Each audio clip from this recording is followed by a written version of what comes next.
Hi, today we're going to be talking about the Slava, the Tier 10 Soviet battleship available in the Research Bureau in World of Warships. The Slava is interesting. Of course, the ship is very notorious for its reverse dispersion formula. This means that, unlike every other ship in the game, the farther away you are, the more accurate the Slava is. The problem is, to get this, it gives up a lot of stats to do so, but it is still based on a Kremlin hull, and as such, it still has relatively decent survivability. So, as I mentioned, the strongest part of Slava is her guns.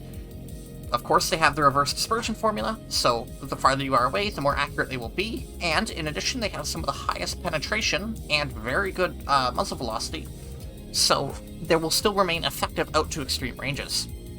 However, you've only got 406mm guns, which means, unfortunately, you don't overmatch a whole lot.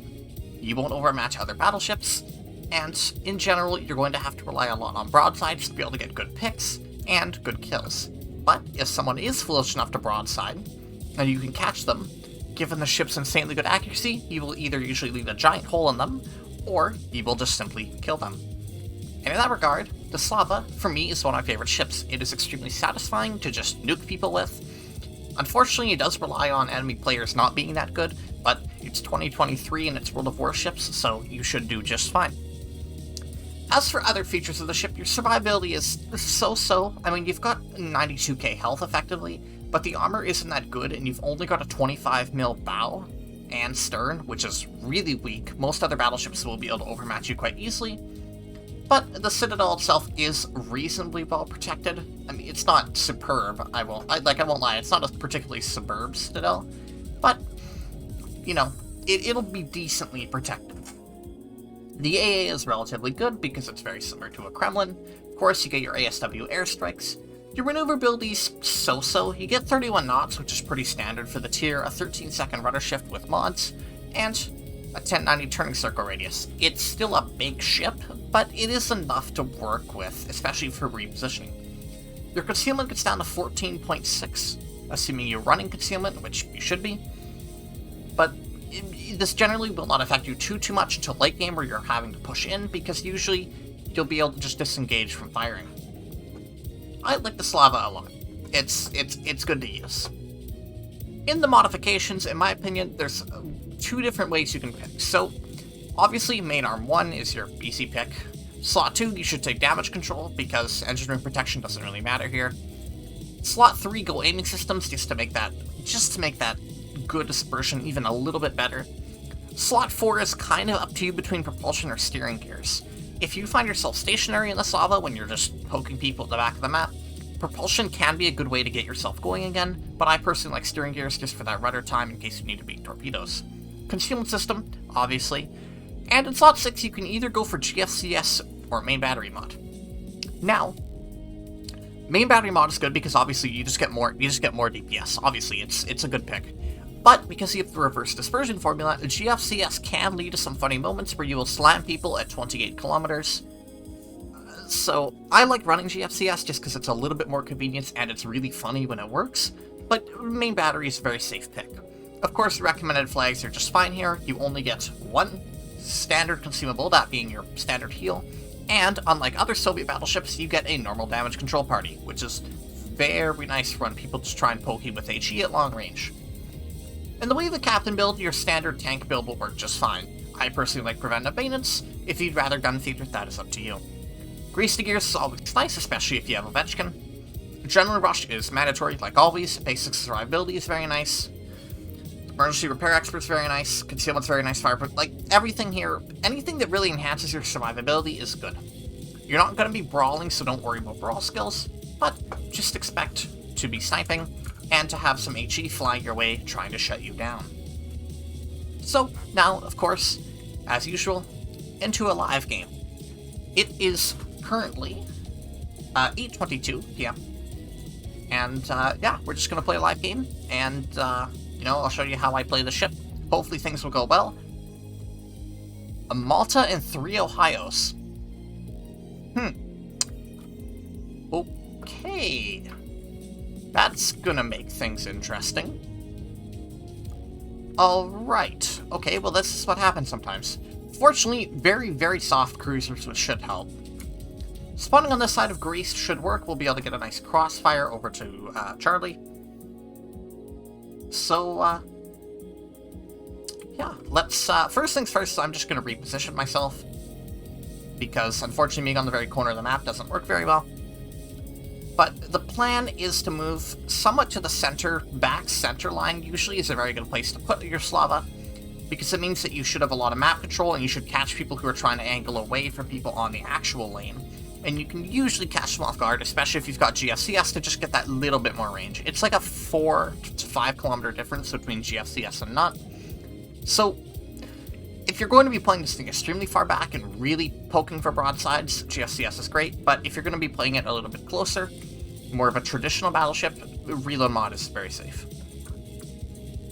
Of course, CV is unfortunate, but we will simply have to make do. 66k is decent AA to work with. It's not anything super special, but it'll work.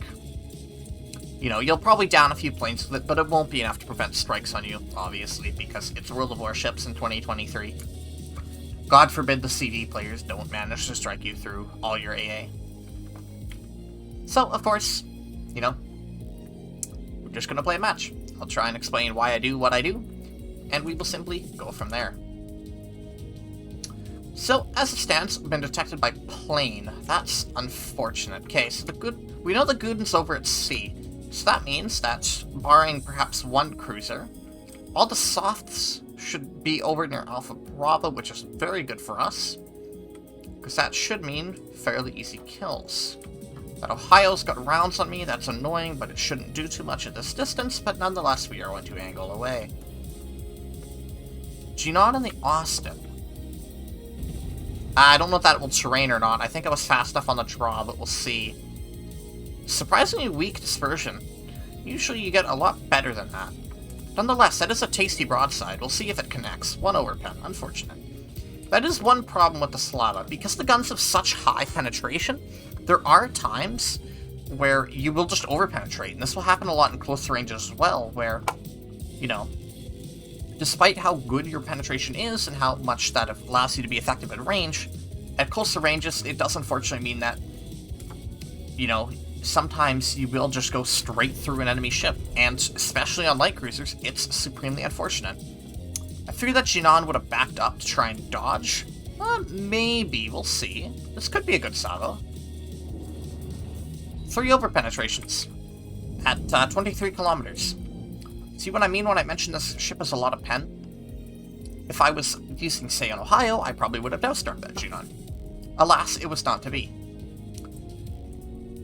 For that reason, the Slava is actually relatively poor at destroying light cruisers, because despite them being extremely squishy, there's a fairly good chance he'll just go straight through. Of course, it's not always the case, but in general, you do tend to really punish battleships and softer ships. I should have noticed that Ohio was turning. That is quite an unfortunate wasted Slava. Nonetheless, a really good positioning here.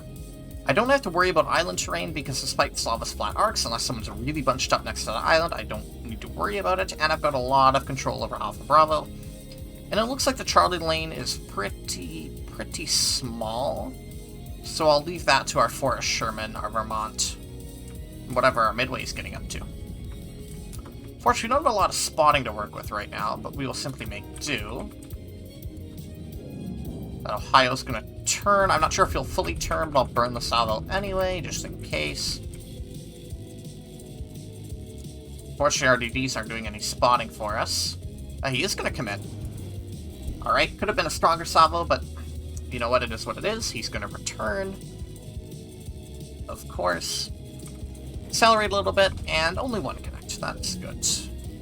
Austin's playing a risky. Whoa, both the Jinan and Austin are playing a risky game for not being divisioned. I mean, obviously they're communicating, but ooh, a risky move. We'll see if that connects. We've got the Vermont salvo coming in too. We might be able to reduce that Jinan to nothing but a smoldering wreck with a bit of luck. What is our DMY doing? Not living, that's for sure. 5 overpenetrations on the Jinan.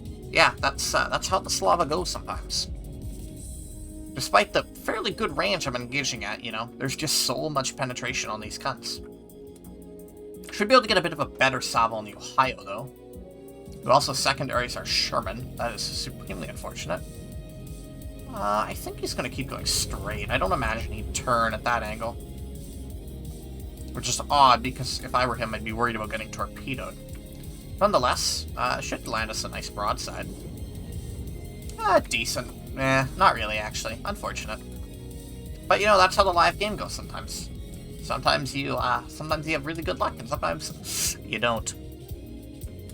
Already getting a GG from therefore a Sherman. Interesting to make that call this early in the game. Unless he's just mauling that he got nuked by the Palau, in which case I sympathize. Oh, never mind. Okay, I guess I won't need to put out that Smolensk. Unfortunate, because my lead was relatively decent there, but, you know, a Smolensk out of the game is a Smolensk out of the game, and you can't really complain no matter what you do. Alright, now that the game's starting to progress, I'm gonna definitely start pushing inwards. Looks like we're slowly starting to lose the Delta fight, so we can get a nice couple cross shots in from here, and in case any of the cruisers reappear, should be able to smack them too.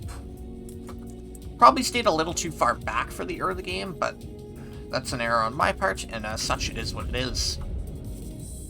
I was expecting them to get through our push much easier, so a simple miscalculation on my end, but that is how it goes sometimes. Okay, this Ohio's turning in. My shells will probably go over. Alright, unfortunate, but it is what it is.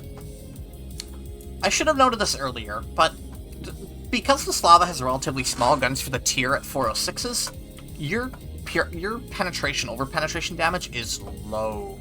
It's not bad, but compared to what else, like, compared to what most other battleships are packing here, it is definitely on the lower side, and you will feel it. You really need to be smacking things with Citadels to rack up big damage numbers quickly in the Slava. And while it's not bad, it's just... It's a little dissatisfying to just land pens on something and not really do a whole lot of actual damage. Decent salvo, but the Gooden's angle is going to make it really hard to get an effective hit on. Yeah, 2 overs. Unfortunate. I was half expecting that Gooden to turn out, to go nose into the Austin, but it seems he's going to turn towards me. Okay. Bit of a weird place here with our team's positioning. Okay, this Gooden, he's turning towards me. Okay, but the Austin's been caught full broadside with a Des Moines.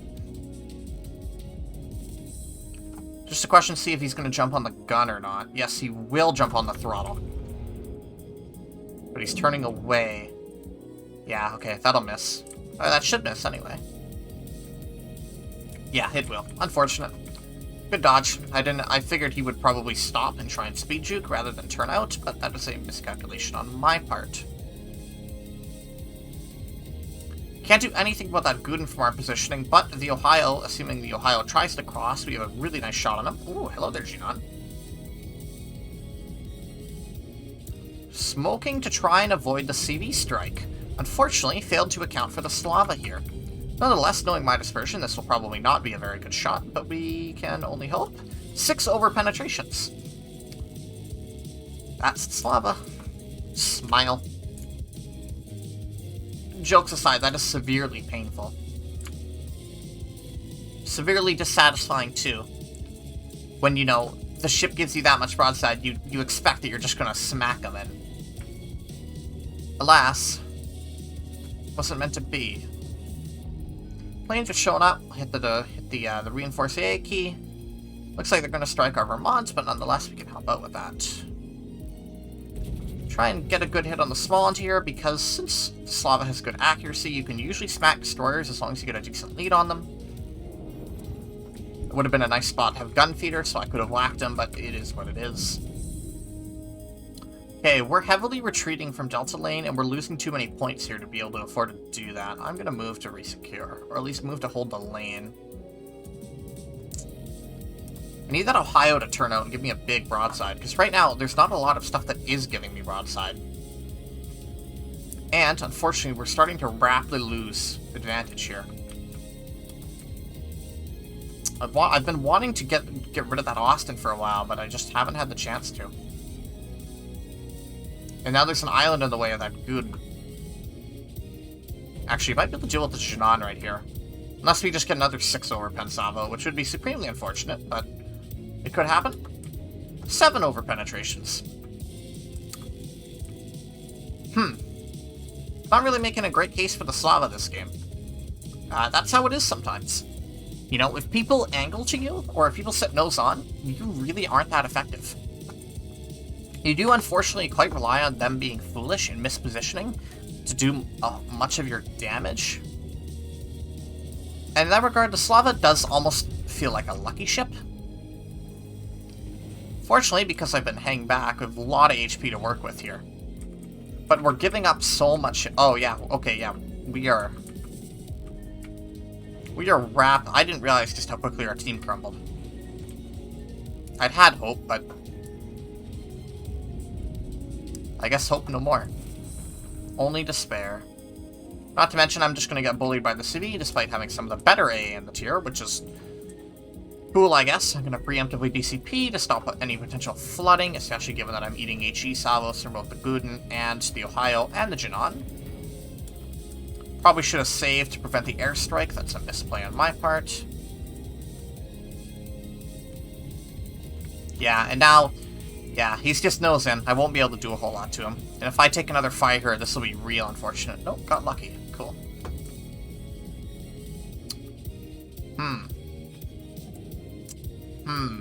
Okay, now we know that the Jinan's entered Delta. Buddy's flanked. If he opens on me, that's fine. I can blind fire.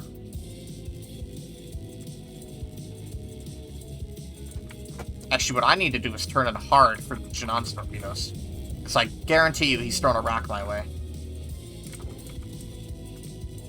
And I'm rapidly losing HP.